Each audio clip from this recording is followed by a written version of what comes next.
নমস্কার বন্ধুরা, স্নেহাস kitchen home style কুকিংয়ে আপনাদের সবাইকে স্বাগত। আজকের রেসিপি হলো ছোলার ডাল। চলুন রেসিপিটি দেখে নেওয়া যাক।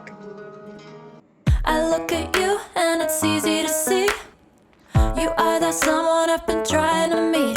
ছোলার ডাল তৈরি করার জন্য আমি এখানে নিয়ে নিয়েছি ছোলার ডাল। সেগুলোকে আমি 4 ঘন্টা ধরে ভিজিয়ে রেখেছিলাম। এরপর প্রেসার কুকারে দিয়ে আমি কিছুক্ষণের জন্য জল দিয়ে ফুটিয়ে নেব। ভালোভাবে ফুটে গেলে উপর থেকে যে সাদা সাদা ফেনাগুলি উঠবে ওগুলোকে আমি চামচের সাহায্যে ফেলে দেব। তারপর আমি কয়েকটা টমেটো ও কাঁচা লঙ্কা দিয়ে পরিমাণ মতন নুন দেব ও পরিমাণ মতন হলুদ দিয়ে আমি ডালটাকে সেদ্ধ করে নেব। ডালটাকে আমি এখানে ভালোভাবে সেদ্ধ করে নিয়েছি। এরপর আমি একটা কড়াই বসিয়ে তাতে পরিমাণ মতন তেল দিয়ে তেলটাকে ভালোভাবে গরম করে নেব। তেলটা ভালোভাবে গরম হয়ে গেলে আমি এখানে দিয়ে দেব কুচনো নারকেল। নারকেলগুলিকে আমি এখানে কড়াইয়ের মধ্যে দিয়ে দিলাম। এরপর ভালোভাবে নারকেলগুলিকে আমি ভেজে নেব। নারকেলগুলো আমি এই রকম হালকা লাল লাল করে ভেজে নেব। এরপর নারকেলগুলোকে একটা পাত্রে তুলে রাখব। তারপর আবারও ওই কড়াইতে অল্প কিছুটা তেল দিয়ে ওর মধ্যে আমি দিয়ে দেব 2টো শুকনো লঙ্কা, দারচিনি, এলাচ ও তেজপাতা। ভালোভাবে ভেজে নেব। ভাজা হয়ে গেলে আমি এখানে দিয়ে দেব পরিমাণ মতন হিং এবং আদা বাটা। আদা বাটাটা দিয়ে আমি আবারও ভালোভাবে ভেজে নেব।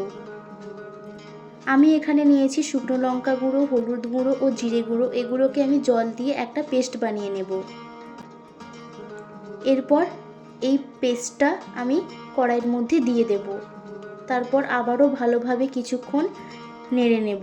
মশলাটাকে আমি ভালোভাবে কষিয়ে নেব। মশলাটা ভালোভাবে কষানো হয়ে যাবে।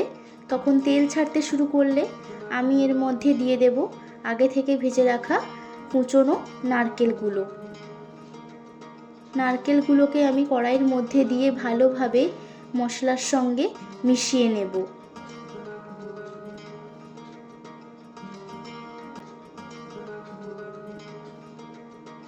আমি এখানে নারকেলগুলোকে ভালোভাবে মশলার সঙ্গে মিশিয়ে নিয়েছি। এরপর আমি আগে থেকে সেদ্ধ করে রাখা ছোলার ডালগুলো কড়াইয়ের মধ্যে দিয়ে দেব।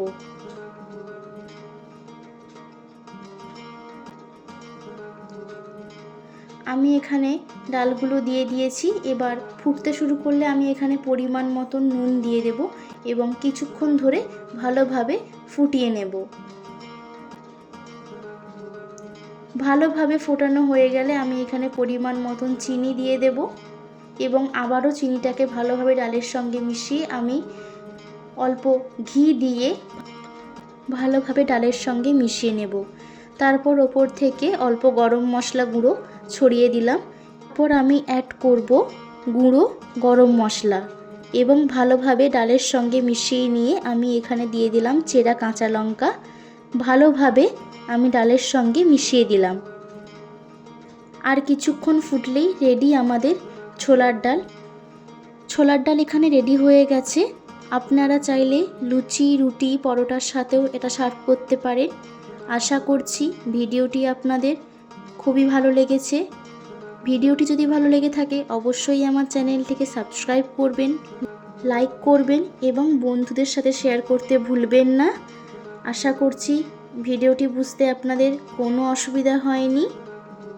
অবশ্যই বাড়িতে আপনারা এই রেসিপিটা একবার ট্রাই করে দেখবেন, আপনাদের খুবই ভালো লাগবে।